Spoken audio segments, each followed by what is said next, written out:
সাতক্ষীরার বুমরাস্থল বন্দরের সি&এফ এজেন্ট কর্মচারী অ্যাসোসিয়েশনের ত্রিবার্ষিক সাধারণ সভা অনুষ্ঠিত। বিস্তারিত আব্দুল ওয়াহাবের পাঠানো তথ্য ও ভিডিও চিত্রে।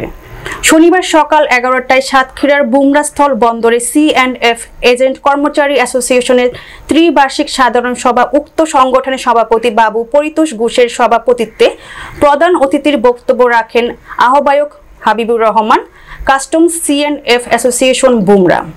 আরও বক্তব্য রাখেন ওহিদুল ইসলাম, হাদিউজ্জামান বাদশাহ, রামকৃষ্ণ চক্রবর্তী, জাকির হোসেন মন্টু, রাইসুল হক, আক্তার হোসেন, এজাজ আহমেদ জজ, আব্দুস সুবহান, নাজমুল আলম মিলন সহ সংগঠনের অন্যান্য নেতৃবৃন্দ। সার্বিক পরিচালনা করেন হাদিউজ্জামান বাদশাহ। পরিশেষে আগামী 31শে অক্টোবর 2024 সংগঠনটির ত্রিবার্ষিক নির্বাচন অনুষ্ঠিত হবে বলে ঘোষণা দেন নেতৃবৃন্দরা।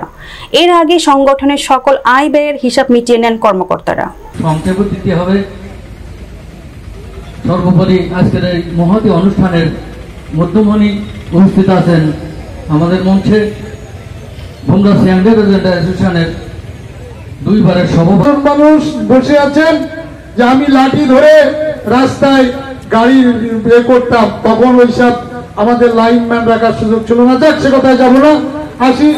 সকলকে আমি অভিবাদন জানাচ্ছি। আমার বুকটা ভরে গেছে। আমি যখন এখানে এসে বসছি আমার মনে হচ্ছে যে আমি চোখে যেগুলো দেখছি আমার সময়ে যারা কর্মচারী ছিলেন, আমার সময় যারা কর্মচারী ছিলেন তারা এখন কর্মচারী নেই, তারা এখন অনেকেই মালিক হয়েছেন, অনেক অর্থবিত্ত হয়েছেন। সেজন্য আল্লাহর কাছে আমি শুকরিয়া, কারণ আমি মানুষের সুখ শান্তি সামাজিক প্রবৃদ্ধি সবসময় কামনা করি।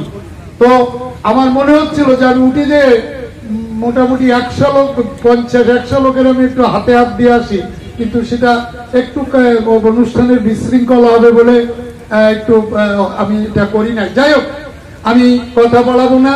সেটি হচ্ছে যে এ কথাটুকু বলতেই হবে যে আজকে প্রতিষ্ঠাকালীন যেই কর্মচারী অ্যাসোসিয়েশনের যারা সাবেক নেতা ছিল, সভাপতি